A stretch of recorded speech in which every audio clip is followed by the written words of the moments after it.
I knew something was wrong the moment his second phone lit up in the dark, glowing like a secret he never meant for me to see. That light hit me harder than anything he had ever said. It was the kind of moment that feels small at first, but your chest instantly knows the truth. I had been sleeping beside someone who moved like he was always hiding pieces of himself. But I never imagined he had a whole extra life stored in a device I wasn't supposed to know existed. I didn't reach for it. I just lay there staring at that unfamiliar case, that unfamiliar pattern of notifications. My heartbeat quickened because I knew the man sleeping next to me hated clutter. He hated extra things. He always bragged about not needing unnecessary stuff. And yet, there it was. A whole second phone he never mentioned. I waited until sunrise before I sat up and took a breath so deep it scraped my throat. That's when the weight settled in slow and crushing. I realized I wasn't surprised. I was only finally accepting what my instincts had been whispering for months. He started guarding his main phone like it was a part of his body. He turned it face down every time he placed it on the table. He stepped outside to take calls. He claimed work stress made him more private. Every excuse slid too easily out of him, but I kept convincing myself it was normal. Every woman talks herself into peace she doesn't actually feel. I was no different. Seeing that second phone felt like a blade sliding through the last bit of denial. I didn't confront him. Not yet. I watched instead. I watched how he tucked it under his pillow like a child, hiding something they know is wrong. I watched him take it with him into the shower. I watched him get nervous whenever I walked too close to the nightstand. The truth became so loud that it was impossible to ignore. One evening, he forgot to lock the bathroom door. He rushed inside with both phones in his hand, and I heard him fumbling fast, frantic movements, like he was trying to delete something before I heard running water. That was the moment my fear turned into clarity. I realized I wasn't scared of losing him. I was scared of finally seeing how little he valued me. My chest felt hollow as I sat on the couch, staring at nothing while the pieces came together. The late-night work calls, the sudden gym sessions, the weekends when he said he needed solo time. I had been living in the shadow of his lies, shrinking myself to avoid conflict, trying to be the understanding girlfriend, while he built a private life beside mine. When he came out, he looked at me with that practiced smile, warm, confident, fake. The smile of someone who believes he's still winning. But I wasn't playing anymore. I remember the exact second my heart detached from him. It was when he placed his main phone beside him like always, and his hand subconsciously tapped his pocket, checking for the second one. He didn't even realize he did it. His body was more honest than his mouth ever was. That tiny gesture told me everything. He wasn't confused. He wasn't stressed. He wasn't distant because of work. He was cheating. He was investing his attention, his energy, his secrets into someone else. And he was protecting that connection with more effort than he ever protected us. That realization left me strangely calm. It was like my heart finally exhaled. The truth might hurt, but living a lie had been killing me slowly. I didn't scream. I didn't accuse. I didn't even question him. I simply started quietly preparing to leave. I gathered my documents the next morning. I moved my jewelry out of the shared drawers. I organized my finances. It felt surreal packing up my life while he walked around the house humming, thinking everything was normal. But he wasn't part of my future anymore. The last night I stayed there, that second phone buzzed nonstop. He tried to hide it under his leg, pretended to stretch, pretended to yawn too loudly. It was so sloppy and obvious that I almost laughed. He had no idea he'd already lost. When he fell asleep, I stood there looking at him one last time. Not with love, but with the kind of clarity that comes after a long storm finally breaks. I realized I didn't need explanations or truths from him. I didn't need to listen to him scramble for excuses or twist the story to make himself the victim. I already knew enough. I left before sunrise, carrying my bag and my dignity with me. I didn't bother closing the door softly. He could wake up to the silence he created. It's strange how light you can feel after walking away from someone who once felt like your entire world. The pain was sharp, but the freedom was sharper. I wasn't broken. I was awake. And that second phone, it was just the last piece of evidence I needed. Not to prove he was cheating, but to prove I deserved better than someone who needed 2 lives to pretend he loved me. I walked out, and for the first time in months, I could finally breathe. I opened the door because my keys fit differently in his lock the way a small lie fits differently in a sentence. The apartment smelled like him, aftershave, laundry, the faint burnt edge of coffee. That small comfort hit me first, a stupid, animal kind of relief that made my palms steady for a second. Then the scene burned into me, 2 bodies tangled on the couch. His best friend's arm across his chest like a claim, their faces too close for any explanation that didn't begin with betrayal. Time folded weirdly. At first I watched like someone watching a play she couldn't believe she had once auditioned for. He blinked, confused, a puff of sleepiness that dissolved into a guilty recognition when his eyes met mine. His best friend tensed, then rolled away, suddenly awkward and human, like a dog caught stealing. The gestures were small and telling, the reach to cover, the fumbling for words that became coughs. The embarrassed laugh he had used 1,000 times to cover things he didn't want anyone to look at closely. I didn't scream. I didn't storm in and make a scene as every movie had taught me to. I stood in the doorway and let the silence do the work. That silence spoke louder than any accusation I could have thrown. It said what I already knew. It said I had been living with an outline of a man while someone else was sketching the real portrait. I watched my reflection sharpen in the glass of his picture frame. I watched my hand unclench. There was a strange clarity that cut through the heat of embarrassment, the bright, cold fact that this was not just a betrayal of a promise. It was a betrayal of my life mapped out in teaspoons and shared passwords, of plans scrawled on napkins and the small faith I had lent him every day. His best friend apologized with a look that asked me to pretend it was a mistake. He muttered things with his mouth closed, eyes darting to me like a trapped animal. I felt my body separate from the scene like I was stepping out of someone else's skin. The pain was numbed by a fierce, practical calm. If this is how it ends, I thought, then I will choose how it closes. I left without taking the drama he offered for free. I took 3 photos instead. It felt petty and powerful in a soft, equal measure. The photos were proof and reclamation both. My hands didn't shake as I aimed the lens. The world condensed to pixels and angles, to the undeniable fact that they had been careless enough to let the truth show. I wanted the memory to be accurate, not exaggerated by fury later. I wanted to be the sober narrator of what happened, not a hysterical witness. Outside, the city air was sharp. It cut through the fog I'd been walking through for months. Walking away felt like shedding an old skin that had taught me patience as a virtue, but had carved doubt into the places where trust used to be. In the days that followed, I replayed everything like a detective. I cataloged the small disappearances, the late-night calls that ended when I walked in, the new cologne that didn't sit right, the mornings he came home smelling like someone else's perfume. I found little exchanges on his other accounts, empty words that made sense only in hindsight. Each discovery was a match, and together they burned down the house of excuses I'd lived in. Then the twist arrived in a message I didn't expect. His best friend reached out, not with denials or apologies that begged for forgiveness, but with a confession that forced me to look at the hurt from a new angle. He said he had been the one to start it. He said the affair had been months longer than I thought, a slow erosion. He admitted to being selfish, to wanting what he shouldn't have, to loving parts of my life he had no right to. He admitted that when the guilt grew too heavy, he had told my partner small lies to hide the fact, lies that would make the truth less ruinous. The words landed like a second betrayal. My anger doubled because the narrative he'd de-spun was that he had tried to protect me, by lying to me. Protector turned partner in deception. The person I had thought closest to us had chosen silence over honesty. He had upheld appearances instead of the fragile thing between us. I realized then that the pain was not only in the act itself. The pain was in being chosen last when the world tilted. It was knowing that the person I loved had let someone else curate the version of our life that I was allowed to see. I could have torn them both apart with the photos, dragged them into the light, and made them suffocate under public shame. That impulse burned hot and fast. But shame felt like a cheap revenge. Instead, I used those photos the way you use a map. You look at the routes you won't take again. I moved out. I took my name off the lease and opened a bank account under my control. I called the friends who mattered and told them the truth like a clear sentence.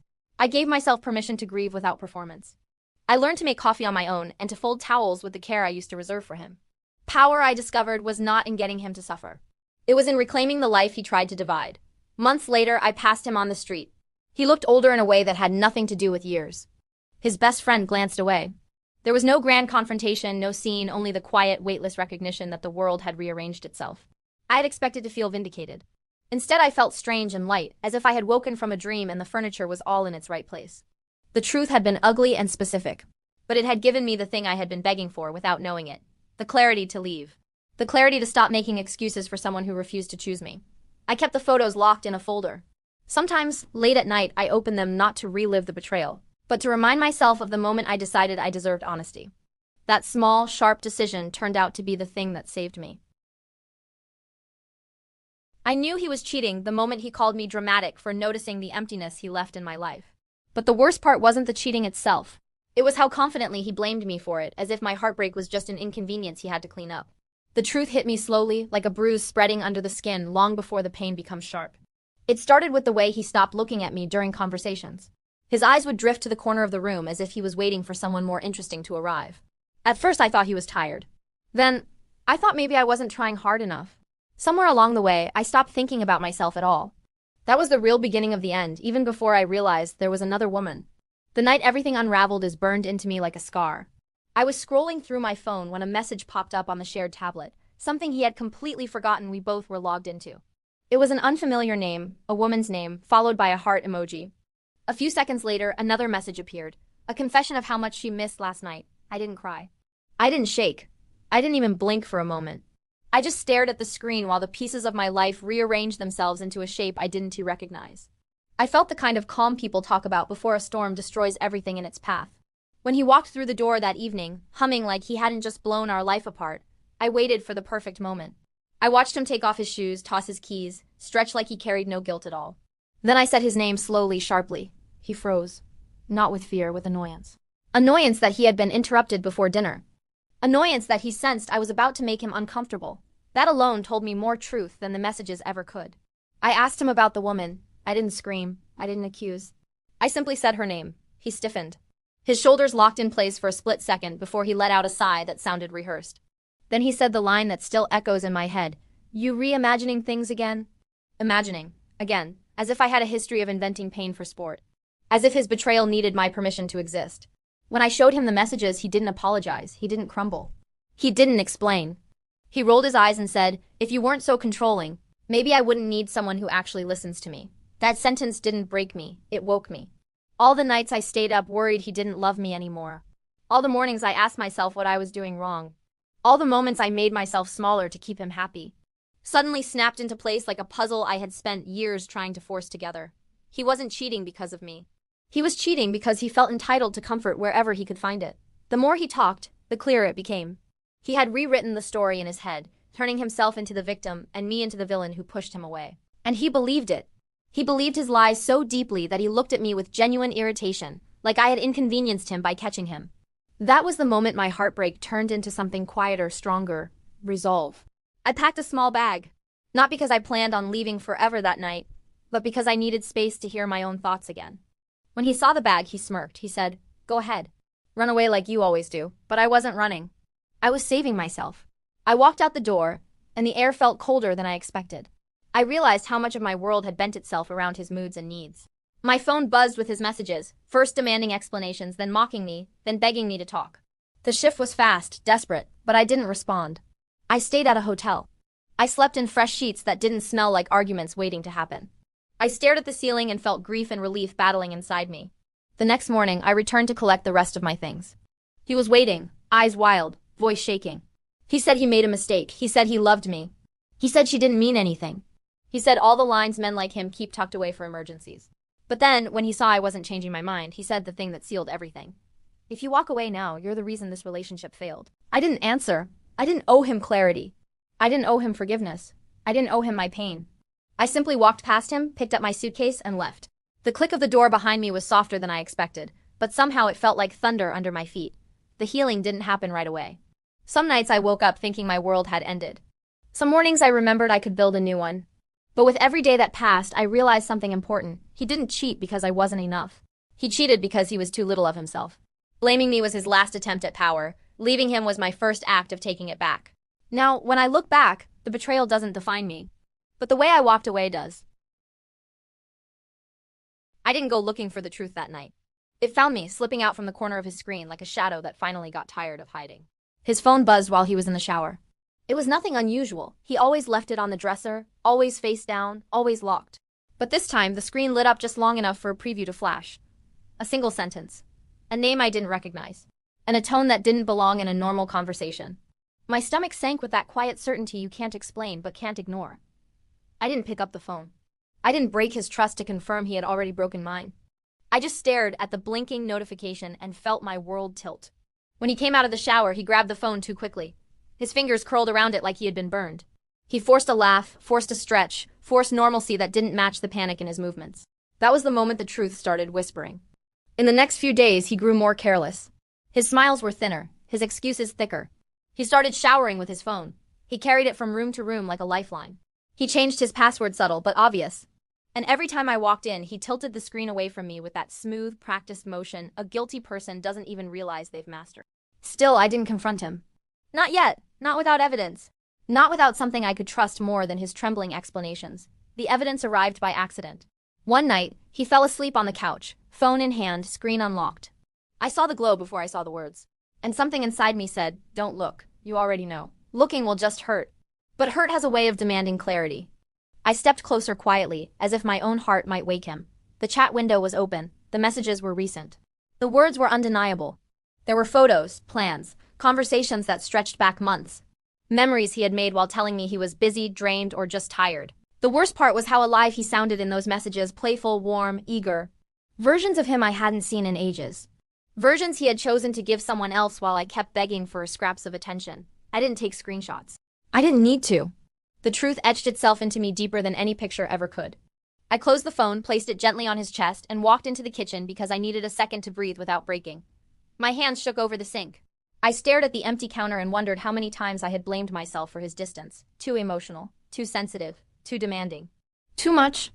But standing there, watching the truth settle like dust in sunlight, I realized I had never been too much. I had simply been with someone who gave me too little.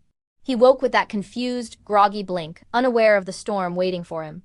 When he walked into the kitchen, rubbing his eyes and smiling, I saw the man I had loved, and the man I no longer recognized. I told him I knew. Not with screaming, not with accusations. Just a quiet sentence that landed like a hammer. His face shifted instantly. Guilt flickered, then fear, then calculation. He denied it first. That was predictable, then he minimized it. Then he blamed stress, then he blamed loneliness, then he blamed me. But the truth was too heavy for excuses to carry. I didn't argue. I didn't explain how I found the chats. I didn't. To give him the fight he wanted, the fight that would let him twist the narrative back into something he could survive. I simply said, I deserve better. And you know it. That silence broke him faster than any accusation would have. I packed quietly while he followed me around the apartment, offering half apologies, half insults, trying anything to pull me back into the chaos. But the truth had already set me free in a way I couldn't unfeel. When I walked out with my suitcase, he begged me to stay. He said he'd change. He said the chats weren't real, but betrayal is real the moment someone chooses it. And he had chosen it long before I found the messages. I didn't slam the door. I didn't cry in the hallway. I just walked into the night air and felt something loosen in my chest, a grief mixed with relief, heavy and light all at once. For the first time in a long time, I wasn't afraid of losing him. I was afraid of ever settling for someone like him again. I should have realized something was wrong the moment his family started speaking to me like I was an accessory they could rearrange whenever they wanted. But I didn't see the trap forming until it finally snapped shut around me. It began slowly. His mother would make comments disguised as concerned little suggestions about how I should dress more modestly, how I should learn to cook the meals he liked, how I should adjust my career so it fit better with his plans. At first, I brushed it off as cultural differences, as harmless advice. But advice becomes control when it's repeated often enough to sound like expectation. His sister joined in next, constantly reminding me that a good partner keeps the family happy, that sacrifices were a natural part of relationships. It wasn't lost on me that the sacrifices always seemed to come from my side. Still, I swallowed my discomfort because I loved him. Because he promised me that his family would eventually warm to me. Because he said they just had strong personalities. Because I believed him when he said they only wanted the best for us. But the truth was much sharper. One evening, his family invited me to dinner. I arrived hopeful, ready to build bridges, only to feel every eye in the room assessing me like a flawed product they hoped had a return policy. The conversation was pleasant at first, but slowly it twisted into interrogations. They wanted to know when I planned to move closer to them. When I would leave my job. When I would start acting like I belonged to their family. The words were wrapped in smiles, but the message was clear. They didn't want a partner for him. They wanted an extension of themselves. After dinner, he pulled me aside and said I should try harder. That sentence cracked something deep inside me. Weeks passed, and their demands grew bolder. His mother began calling me directly, telling me how to arrange my schedule. His sister messaged me articles about traditional relationships with the not-so-subtle hint that I should follow them. His father openly questioned my independence, treating it like a flaw rather than something I had worked years to build. The worst part was watching him slowly shift to their side. He stopped defending me, stopped seeing the problem, stopped noticing how his family's control was swallowing our relationship whole. Then came the final straw. One afternoon, I stopped by his place unexpectedly. I heard voices inside his mother and sister. I stood in the hallway, listening as they discussed me like I wasn't a person at all. They criticized my job, my appearance, my lifestyle. They said I was too stubborn, too modern, too difficult to mold. And then he said the sentence that ended everything. Don't worry, I'll make her listen. She just needs time to understand her role. Her role. Not my dreams, not my choices. Not my life, my role. A position in a script they wrote without asking me if I wanted to be in the story at all. I walked away without opening the door. I didn't need to confront them. I didn't need to hear excuses or apologies that would unravel into more manipulation. I simply needed to leave before they carved me into a version of myself I wouldn't to recognize. That night, I packed my things. He came over, confused, asking why I was overreacting. He insisted his family meant well. He said I was making a mistake. But the mistake would have been staying. I realized something important as I zipped my suitcase. Love shouldn't require you to shrink yourself to fit inside someone else's expectations. Love shouldn't demand silence just to keep the peace. Love shouldn't feel like being managed. As I walked to my car, he called out one last desperate promise that things would change, that his family would back off, that he needed me. But I knew better. Control doesn't disappear. It only waits for the next opportunity. I left without looking back, feeling a strange combination of grief and relief wash over me. My heart hurt, yes, but freedom has a way of softening even the sharpest endings. Later, when I thought about everything I had endured, I realized the twist. His family hadn't been controlling me. They had been testing how much of myself I was willing to give up. And the moment they realized I wouldn't surrender, they decided I didn't fit their plans. But I wasn't meant to fit their plans. I was meant to escape them. And walking away was the first decision I made entirely for myself. Thanks for listening. If you enjoyed the stories, don't forget to subscribe for more.